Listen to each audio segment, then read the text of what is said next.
What's up, everyone? Welcome to Unmasked, where things are discovered, uncovered, brought to the light, and made known. I'm your host, Byron, coming live to you from PG County, Maryland. If you're interested in finding out about the untold stories behind being a college coach, this is the show for you. Being a former assistant men's college basketball coach for 16 years, there are so many untold stories behind the scenes in the life of a college basketball coach. Now, let's unmask them. Today's guest is a young, long-time assistant coach, and I know that sounds strange. Been in the business for 11 years, and he's not too old. He's not, and he's young enough that he can fall on that young side, but he has a ton of experience in the business. He's a bright basketball mind. He has a bright basketball mind, an excellent talent evaluator, a tremendous teacher, and he's a Tallahassee, Florida native, Byron Taylor. Now, a little bit about Byron. He actually had a good career at Florida A&M University in his hometown. I know he actually played for his dad for his last 3 years of high school before even going to Florida A&M. And then from Florida A&M, he ends up picking up a job as a director of basketball operations at University of North Florida, right in Jacksonville, Florida, I believe. And then it's after that, for 2 years as the director of basketball ops, he becomes a full-time assistant coach for 5 years at North Florida. And then from there, he goes to James Madison University in the Colonial, where I actually had a chance to meet him for the first time. Personally, I've seen him from afar early in his career when he was at North Florida, but 16, 17 is an assistant coach.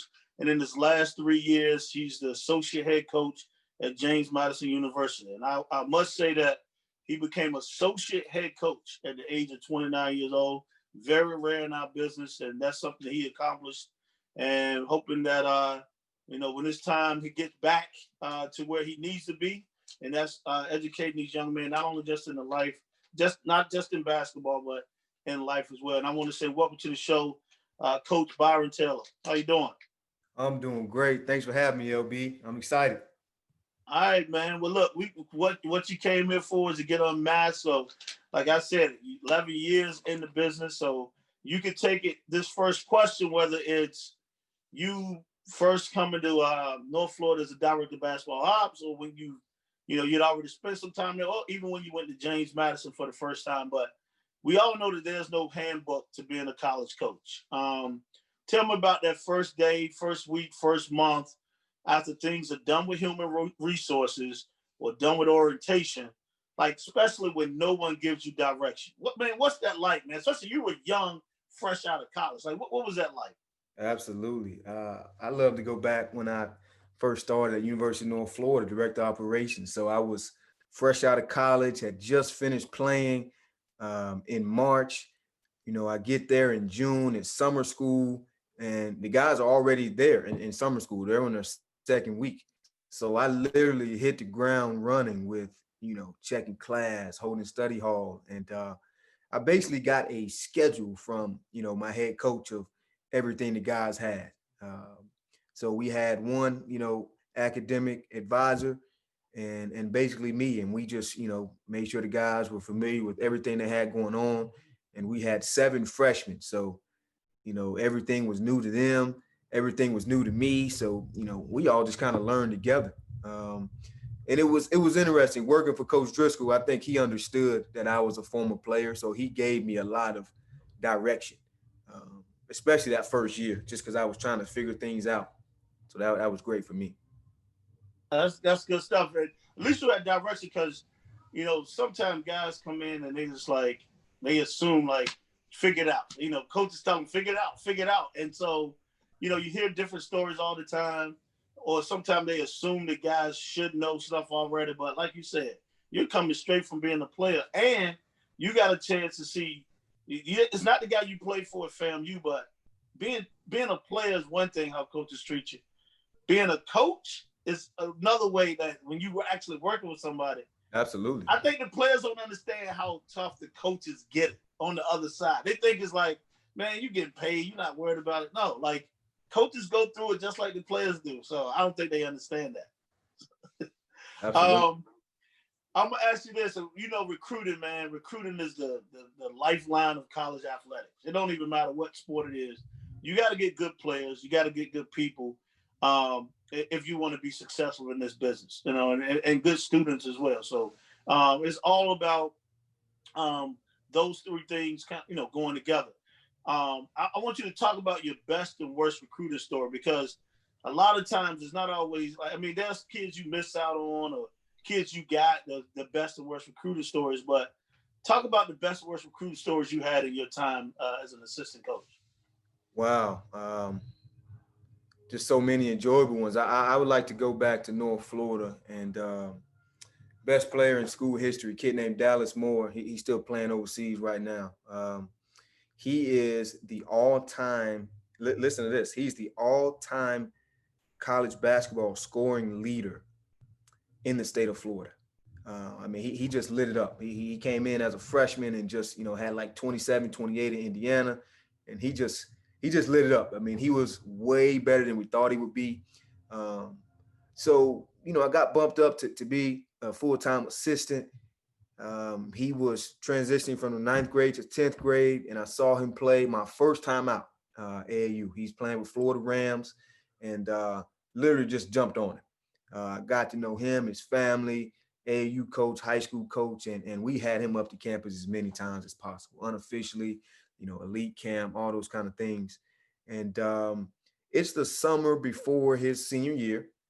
And, you know, we're doing summer workouts. I have one of the guys in the gym, you know, just doing a one-on-one. Our head coach, Coach Driscoll, is going on vacation. You know, he's on a cruise. So, you know, when you're in a cruise, you got no cell service. You got no phone. You know, it's just you and the family. Okay. And so all of a sudden he's blowing up our head coach. He's trying to commit. So he's blowing up our head coach. He gets no answer. You know, it's going straight to voicemail. He's blowing me up. You know, he called me about 10 times. I don't pick up. You know, I'm out there on the court rebounding for a guy. You know, we get some shots up. And I'm sure in his mind, he's thinking like, man, these dudes don't want to take my commitment. They've been recruiting me for 2 years. So all of a sudden, you know, he remembered that he had another assistant's phone number. And he called him, told him everything he wanted to do. And the assistant said, man, you know, you are number one guy on the board. You know, that's great. And so I finished up the workout. Walked in the office and the assistant said, hey, man, you might want to call Dallas and just, you know, just check on him.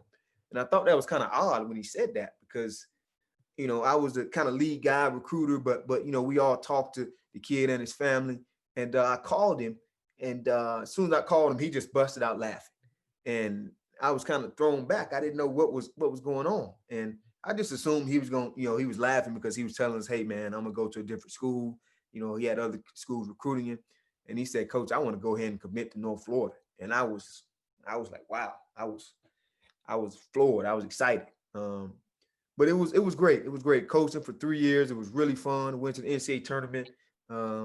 Went to James Madison his last year, but obviously I stayed in touch with those guys and watched them from afar and cheered on those guys. But it was really, really enjoyable. Really enjoyable. Awesome. That's awesome right there. so the worst one, Dallas Moore is actually from St. Pete, Florida. So Coach Driscoll and I were down in St. Pete. You know, we go to one of his high school games. You know, game starts about 7:30. Game's over around, you know, 9 or so. And we hop in the car. We're going to go to Atlanta the next day. So, you know, North Florida just doesn't have a lot of money. So, you know, we really should have stayed in St. Pete and got an early flight. But you know what? We're like, man, we're going to save some money. We're going to drive up to Atlanta. It's about 6.5 hours. And we get to Atlanta and we get to the hotel. We check in. We take a nap for about an hour and a half.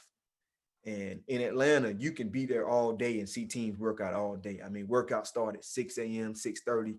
And I'll never forget this. This was my first year on the road. So we get in the hotel. We sleep for about an hour and a half. And then I wake up, coach, and we start making our way to the first workout, 6:30 a.m. in the morning. We get there, and the girls' team is working out. And coach looked at me. I looked at him. We both busted out laughing. We were exhausted, and we just went back to the room and slept for like 2 more hours before we caught the next workout. He was so tired. He didn't say anything to me. I mean, he was exhausted. He was exhausted. I was embarrassed. It was my first time on the road. we walk in, I'm expecting to see some guys working out. The girls team was working out that morning. I had my days all mixed up. It was hilarious though. It really was. It really was. Lesson learned. That's a lesson learned. You probably like, man, I'm not gonna make that mistake again. No At least doubt. you know what? He was so tired that you didn't have a chance. He didn't have a chance to like snap on you. So that's the thing, because I've seen that. I've been through that experience before. Trust me. What did you? Because like you talked about, you're married with a family.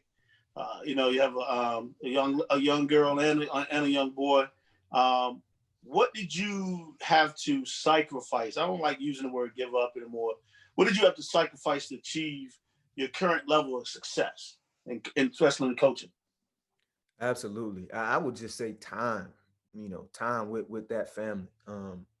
Obviously going at North Florida, we were married, but we didn't have any kids. So I was able to spend a lot more time, coaching and being with those guys and mentoring and doing all those things. And then when we went to JMU, we had our first daughter, and she's about to be 4 years old. And I just did not have that relationship with her. Just wasn't there. That first year we had like 7, 8 seniors, and we just had to hit the road to get some guys. So I really missed out on that. But during this quarantine, I definitely took, full advantage of, really getting to know my kids and kind of rekindling that thing with my wife, and but really just giving up time, just the time of being able to do things on the weekend and things of that nature. So just really giving up time with the family. I mean, yeah, you probably about 95% of the people in college athletics agree with you, because a lot of people don't understand that this is a business that you got to sacrifice a lot if you want to stay in this. You definitely have to sacrifice a lot, and time is probably the number one thing, especially when you are a family person. People don't get that, and sometimes you have relatives or friends that don't understand, like, when you can't be there, like, no doubt.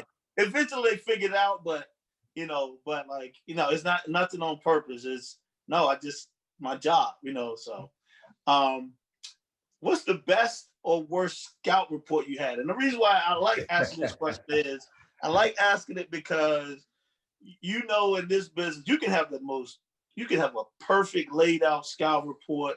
You give it to the players. They just don't play well. You can have the worst scout report, and the player could go out, and when you say worst, it's not the greatest, but like you go out and win a game by 20. But then it's always that you have a scout report, kid hasn't played in several games, or a kid has played and he's gone 2 for his last 30 from 3, and you like, coach, he doesn't shoot the ball well, so we can close out, but we can't give him open looks. And then when he makes 2 or 3 in a row, coach forgets what you said. All he think about is, man, I thought you couldn't shoot. Coach, I didn't say that. I didn't say he couldn't shoot. I said he's struggling shooting. So they kind of get whatever in their head, and they doing the game. They want to, they're saying things to you. But talk about your best and worst scout report you think you had over the years. Absolutely. I'll go into the worst one first. I was at North Florida, and Northern Kentucky had just came into the league. They were making that transition from D2 to D1. I think Coach Darius Nichols was on the staff that year. So, in the Atlantic Sun, we played Thursday, Saturday. So Thursday they played at Jacksonville. Okay, we had a home game Thursday, and then Saturday they're coming to our place. So Thursday game, I get the film, I watch it, and they start a kid that hadn't played all year. So one of their starters had got hurt in practice and didn't play. So, but the guy started, he only played about 5 or 6 minutes. So I already had my scout done. I typed it up, printed out, got my PDFs, got my video. So I don't have any clips on this dude. I don't have any stats on him. I didn't have him in PowerPoint. I didn't have him on my scout. So, we get to the game, and, coach asked me about the guy, what's his game like? I said, coach, he just play hard. He don't play that much. He played about 25 minutes against us. He had about 8 points, about 7 rebounds. He was out there grabbing boards like crazy. And coach looked at me, and after the game, he just said, look, man, I don't care if a dude plays 3 minutes. If he starts, if he plays, just mention his name, say something about the dude. And I screwed that up. I mean, he was not on the scouting report. I didn't say anything about this dude. I didn't even mention him. So, and he came in and had a great game against us. And we also took an L. So that didn't help. That definitely didn't help for sure. So anything that jumps out, it was really good. I'm laughing because it's funny. Like you just said that. I had the same moment against you when you was at JMU. I've always had that scout, and we're playing you guys at your place, and a kid who hadn't played, I don't know if he played all year. I think it was a walk-on from Northern Virginia. He comes in the game, shot clock winding down, he just throws up a 3. And I'm like, okay, who is that? And then he ends up hitting another shot right before halftime. The coach is like, who is that kid? Coach, I have no idea. He hasn't played all year. And I can remember that. I definitely. Absolutely. And I ask this, like, what's the biggest challenge, man, you think you experienced since you've been in college coaching? Because it's stuff, there's challenges, whether, we always talk about, what's your biggest challenge you think you experienced? I think being associate head coach was my biggest challenge, especially at such a young age. Because I was always that assistant that just had my head down, was just grinding, was recruiting a bunch of dudes, was always on the floor working guys out, in practice, trying to help guys get better. When I got that title, associate head coach, there was a lot that came with that. And it kind of took me away from some of those, things that I had always done and always been really good at. I could still do a lot of the recruiting and a lot more of that was on my plate. But a lot of the individual work, I just didn't have the time for, because I had a lot of, administrative stuff that I still had to do as well once I kind of bumped up to associate head coach. So that was really tough, especially at that age. And I feel you. I mean, that's what, because I did say 29 and, you were in it, but like, I still think you did a good job at it. Trust me. I don't say, I know it was a challenge, but I think you accepted that challenge and did it very well. I'd like to ask this question. Do you ever find that there are things about you that people misunderstand? Like, what are they? Absolutely. People probably misunderstand that they probably think I'm a quiet guy. Now I don't talk a lot. I think a lot. But when I get really excited about something, when I'm really passionate about something, I speak my mind on it. And it just really depends on, whatever the topic is, but I'll use, for an example, scouting reports, because we just talked about it. I can, get really, really passionate and competitive about, when it's my scout, talking to the staff, talking to the head coach, picking guys' brains, calling guys in that team's league. And just when we're in that staff meeting, just talking about that team and going into great detail on, what they run, how they play, how they defend. So that's probably something that people misconstrue about me, is that I'm a quiet guy. So that's probably one of those things. I see that. Yeah, I mean, I would say that, but like you said, once you get to know you are definitely a different individual. And that's a good thing, not a bad thing. We're all educators, man, in this business. We always tell the players, like, this basketball court is like your classroom. You always been educated. But like, what do you try to teach your players besides basketball? Like that off the court stuff. What are you trying to teach them? I would say two things. Try to serve. It's so easy, especially in today's day and age. We got iPhones and iPods, iPads, and just to be so focused on yourself, to put your headphones in and not talk to anybody. It's so easy to do those things. It's hard, and we try to encourage guys when they're going around campus, going to the caf, going to class. As you walk on campus, just speak to people. You never know what you could do. You could light somebody's day up by just saying hello to them. And you never know, that could be a future fan that could come to one of your games. So we always try to tell guys to serve. And then the second thing, I love to have my family around the office, around practice, and I want those guys to see me with my wife, see me with my kids, because at some point, they're going to want to be husbands and fathers, and hopefully they can watch me just be a role model. I like that. That's awesome, man. That's very positive thinking, and they, like you said, if they see that, man, oh, coach can do it. I mean, I definitely, that's something I want to aspire to be one day. So Absolutely. I really respect that, man. Like if you had a chance, and I like you work for Coach Driscoll, you work for Coach Rose, good friend of yours. Like I think you do have a bright future in this business, not just as an assistant, even at a higher level, but as a head coach one day. That's my personal opinion.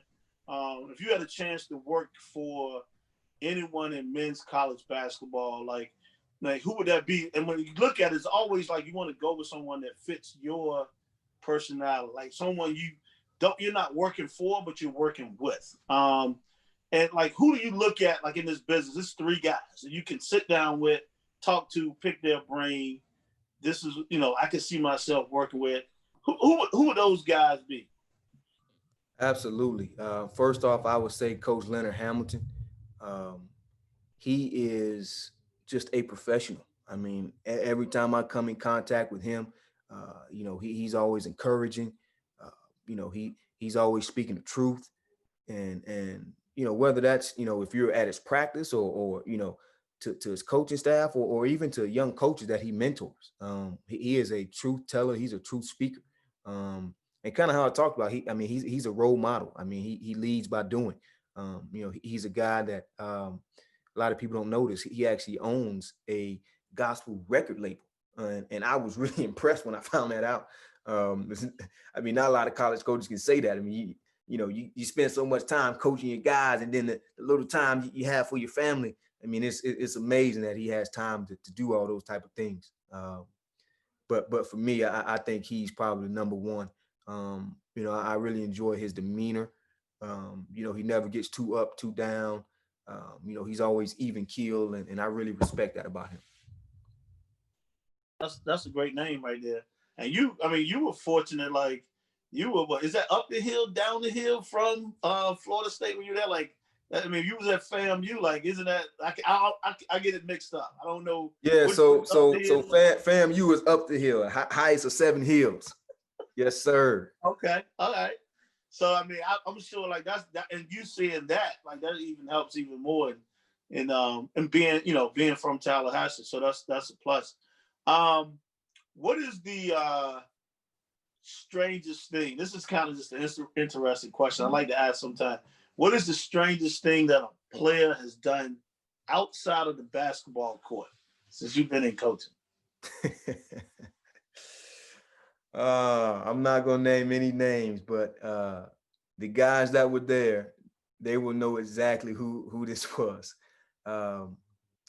So I was always one of those guys that had really, really good relationship with the players, and they knew I was always a phone call, a text away, no matter what time. Because I always want to protect those guys. And you just never know what guys can encounter, when they're at a house party, when they're at a club, things of that nature. So I received a call about 3 a.m. One of my players was just frantic. He was trying to tell me what was going on, but he was talking so fast. He was excited. He didn't really know how to tell me. But basically, one of our guys got a little bit rowdy. Some songs came on, throw some bowls, whatever. He got a little bit rowdy in the club. He ended up getting kicked out. And then he realized, half of his teammates are inside. And I think he had drove. He didn't have his keys. Somebody else had his keys. So he tried to get back in the club, ended up getting into, a little scuffle with security. And it was just kind of wild because that was totally outside of his character. That wasn't his character. So I was really surprised. I was expecting it to be somebody else on the team and not him. And just by God's grace, the next day he had to spend the night in jail. The next day, I ended up going to court, and I got there just in time. And happened to know, one of the bailiffs. I actually happened to know him, and I gave him a signal like, hey, that's one of our guys. And he kind of went up and talked to a couple people and kind of let them know who the kid was. So he ended up just getting community service and all that. But I'm glad that I was there, just to say, hey, this guy's a college basketball player. He plays with us. So that was really, really interesting because it was just outside of that guy's character. But it was, we ended up fighting through it and getting through that adversity. So it was fun. That's a good thing. I mean, that's a good thing. Lucky you were there, and then that's a good thing. Like you said, it was outside his character, and because you do have some guys you like. I mean, you really you're there to help them, but like some guys they can't help themselves, and you want to help, but you like sometimes they got to learn these lessons too. So doubt. Obviously he wasn't one of those kids, and it worked out for him. So that's a plus. What's the biggest accomplishment you experienced since you became a college coach? I would say when I was at North Florida, that 15-16 year, we went to the NCAA tournament. And when we got there, we were making a transition from D2 to D1. And I mean, for the guys that were on that team, this is no disrespect, but those guys were Division II players. I mean, we were just not very good. I mean, we won games off sheer just will of playing hard and just, being active. There was not a lot of skill involved in some of those wins. But, we were just able to grow the program and just steadily get better, bring in better talent, keep bringing in good people.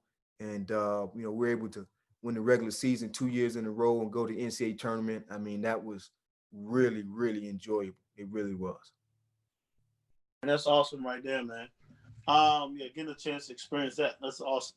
And especially those guys, like you said, they worked their butt off to get there. Not the most talented, but maybe they bonded as a team and it helped. So that's a good thing. I like to ask this question. It throws you off a little bit, a little tougher, but what movie or TV show title best describes your week? Now, a lot has changed because of the pandemic, but like when you were in coaching, even now, like what describes your week, movie or TV show? That's a great question. Now, this is gonna sound funny, but once I explain it, you'll understand. There used to be a comedy skit show called In Living Color, and I mean, just straight up classic. If you haven't seen it, you got to go back and watch it.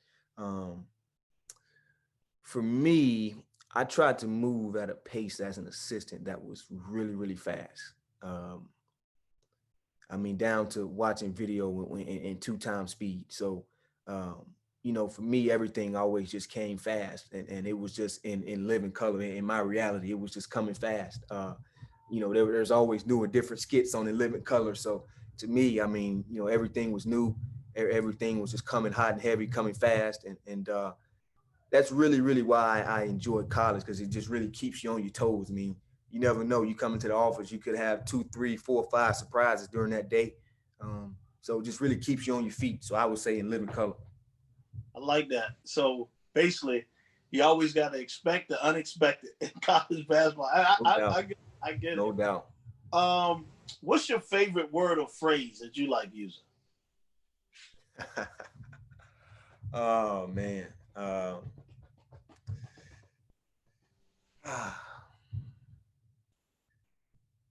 It changes from year to year. And, a lot of my phrases would just come from just, whatever the current music song is, because I know the guys could just relate to those things. I remember Cassidy had a song called I'm a Hustler. And that was one of my big ones. I would always say to the guys, you got to be a hustler, man. You got to be a hustler. So when that song was out, it was popular with the guys. So that was a good one. I like that. So no, hey, you know how you change with the team. So that's a good thing. You wasn't always locked in on one. What's the best piece of advice you've ever been given? Ooh.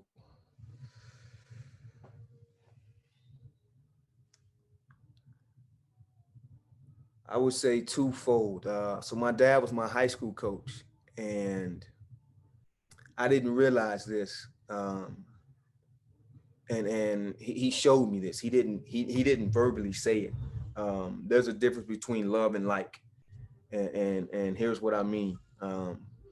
He was coaching at a different high school when I was in middle school, and they were really good. They were going to the state and winning 20, 25 games a year. He was there for about 4 or 5 years. And then all of a sudden I got to high school, and I thought I was going to go to that school and play for him. That school was terrible academically. So I went to another school that was pretty good academically, and he came over to my school as an assistant coach. And I never could understand why. And then he coached me. He was the head coach for my last 3 years. And I heard him tell this story to somebody. He never told me this. And when he stepped down as the head coach at the other school, he told his team, and I wasn't in that meeting, he told his team, look, I really, really like you guys, but I love my son, so I'm going to go coach him. And he showed me that. And he never verbally said that to me, but that was really, really an important lesson for me, like and love. And then for me, in coaching, I would say when I was with Coach Driscoll, he had two things. He said, never be a yes man. If you have an opinion, give it. But if you do not have an opinion, don't just shoot off from the hip and just say something just to add to the conversation. And I really took that to heart. So, when I don't have an opinion on something, I may not speak on it. But, if I disagree with something or I think we need to do something different, I'll say that opinion as well. So I think that was great advice, especially for, a young assistant. Love that. Love it. I'm gonna ask you this question: what does success mean to you? Wow. Great question. Um, for me, I just got to lean back on what I talked about earlier, being a role model. I would say success has to start off in my home first. Being successful with my family, making sure my family is happy and safe, making sure my kids are growing up the way that they should go. And then hopefully that can lead me into, being successful in, whatever team or program that I'm with, being a positive role model for those guys and teaching them how to serve. So to me, that's success, and that has nothing to do with winning or losing. I love it. I love that. You know what I'm saying? A lot of people should think like you everybody want to measure everything up in wins and losses. That's not always, I mean, yeah, success and winning, but like, are you winning life? And I think you're winning life when you just made that statement. You're not a self promoter. You've never been. And like I said, I was watching you, man, when you was at North Florida when you didn't even realize it. Just to see how you came in the gym and you did your work, you went about your business. But if you had to choose three adjectives to describe yourself, which would you choose? Interesting. I would say tough. First off, I would say tough. Just and I'll give you a brief example. I went to college at FAMU as a walk on. Uh, you know, 5'7", 130 pounds, soaking wet, and just worked to get better.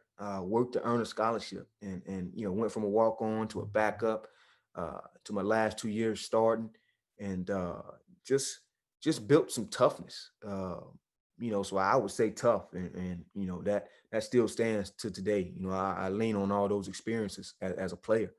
Um, Next, I would say I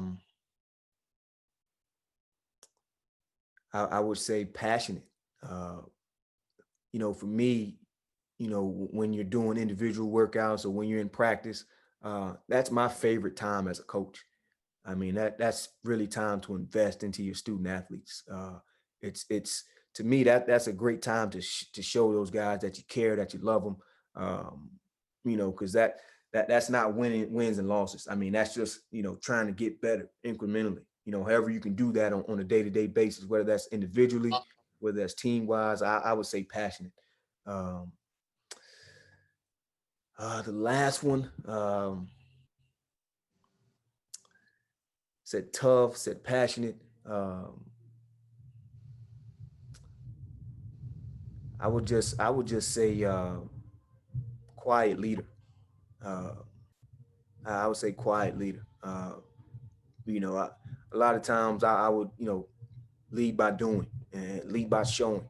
Um, maybe not the, maybe not the loudest guy, maybe not the loudest coach, in practice or in games, unless it's my scout. um, but I would say lead by doing for sure. And we can always tell who scout it is when they're on the sideline. No You know doubt. how No they're doubt. a little bit a little bit more animated over there. So you're not wrong on that one. What person and or event has had the most influence on your life? Wow. Wow. Um, Absolutely my parents. And my mom went back to college and got her degree in education when I was in middle school, and that really showed me. She just stuck to it. She was working a full-time job, and then she went back.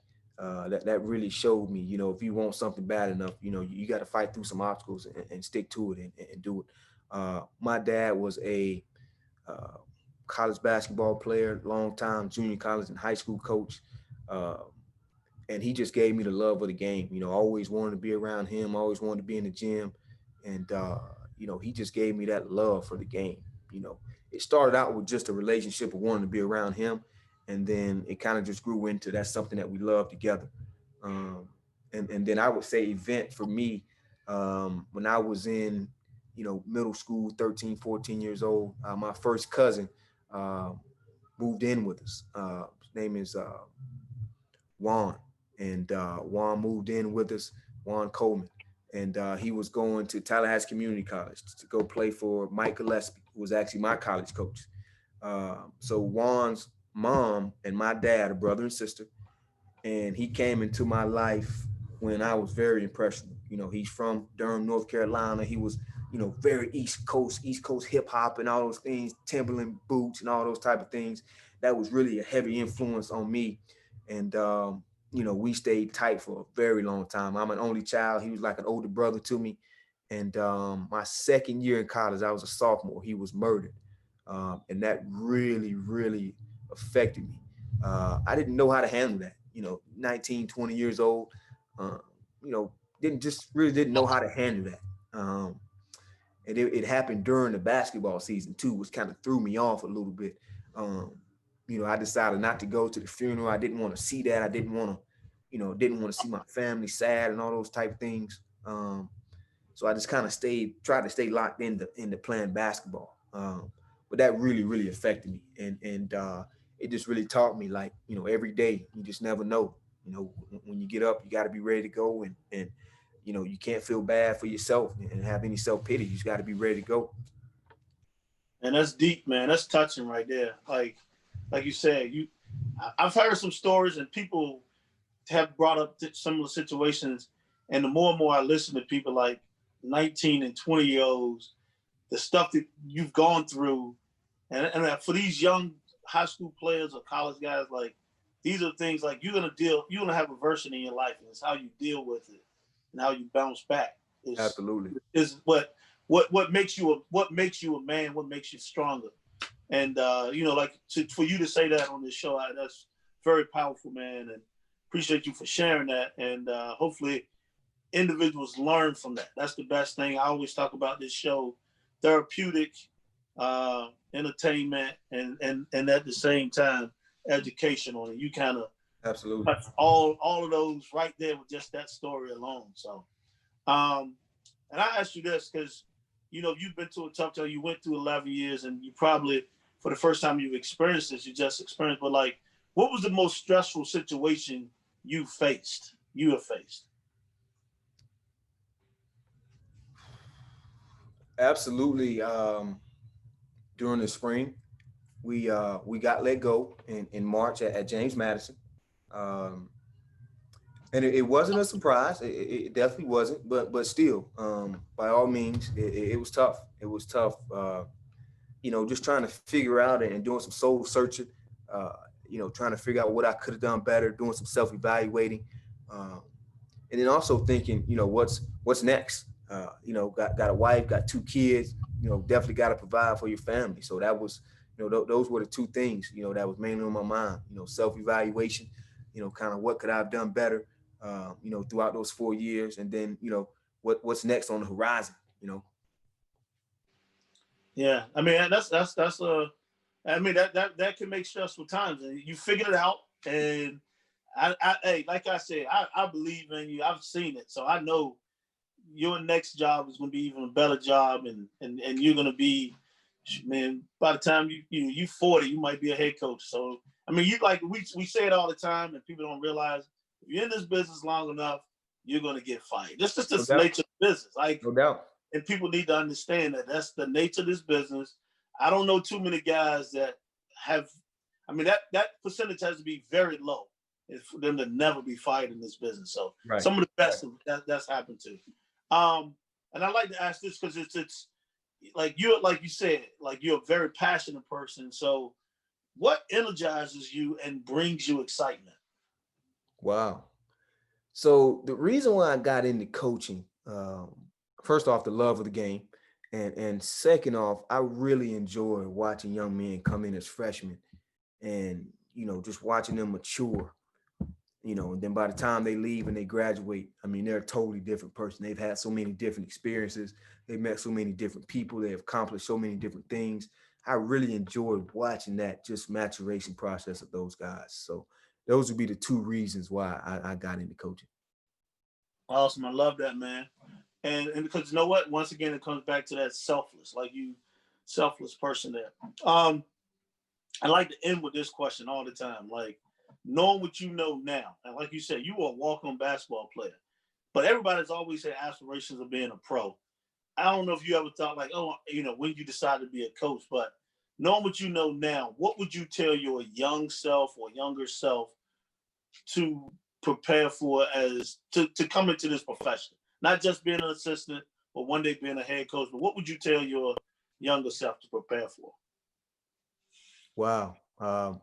I would have to go back to what you said during the question. I mentioned earlier I was 5'7", 130 soaking wet, and I didn't have any reality. I was going to play at FAMU, and I thought I'm gonna be the best player on this team. I'm gonna go here and play it. I'm gonna go play professionally somewhere. I would say try to have some reality and some self-reflection on yourself. Uh, I wish I would have, when I played in college basketball, I wish I would have reached out to more coaches just to pick their brain and learn from them, and maybe go work some basketball camps or some other schools just to start building relationships. I definitely wish I would have done that, but I would say to young guys, just have some self-reflection, some self-evaluation, and kind of figure out what you're good at, what you're not good at, and go work on those things for sure. I love that, man. That's good stuff. Well, look, Byron, I want to thank you again, man, for being a guest on the show and being unmasked. Is there anything you want to leave the viewers with before we go? Yeah, I would definitely love to say, I did not answer one of your other questions. You said what was the best and worst scout. So I gave you the worst. So my best one, I was at North Florida, and we went up and played at Purdue, and I mean they were top 15 in the country. I mean they were rolling. Um, they might have been like something like 8-1 or 8-0 or something. They were rolling. Uh, we went in there, obviously, undersized, uh, you know, but we just went in there and we just fought them, man. And we were overmatched, and we just went in and hit a bunch of threes. We probably hit like 19 or 20 threes. And it's just amazing. When you give that scout, and you believe the team can win, and you kind of, try to exude that on them, and you try to make them believe, and then they all of a sudden feel like once they hit a couple shots during the game, now they feel like, coach, you were right. We can actually play with these guys. So for me, that was exciting, kind of seeing that light go off, and that kind of sparking more confidence after hitting a couple shots. Guys were like, man, we got nothing to lose. We playing against, top 25 team in the country. we just let that thing fly and see what happens. So that was really, really enjoyable. Being there, experiencing that, and watching all that film and all that was really enjoyable. Which year was that? Because I'm trying to remember. I had the Purdue scout when they were really good too. That's what I was wondering. Like, what year was that? I do not remember. I think that was the same year we went to the NCAA tournament. Okay. I just remember when 14, 15 maybe. They had the two big kids. Oh yeah. See, it was what's my man? The one he was a freshman though. He might not have been there. So that was a big kid that got drafted by Portland. I don't know if he was on that team, but Hammonds was there. I know he was there probably. Yep. Yeah. So we played, and Purdue is very well coached too. So. Oh, absolutely well coached. By the You're way, right about that. Well, look, man, I want to thank you again, man, and I want to thank the viewers for watching another great show. Stay tuned for the next guest as we get them unmasked. See you next time, and stay safe.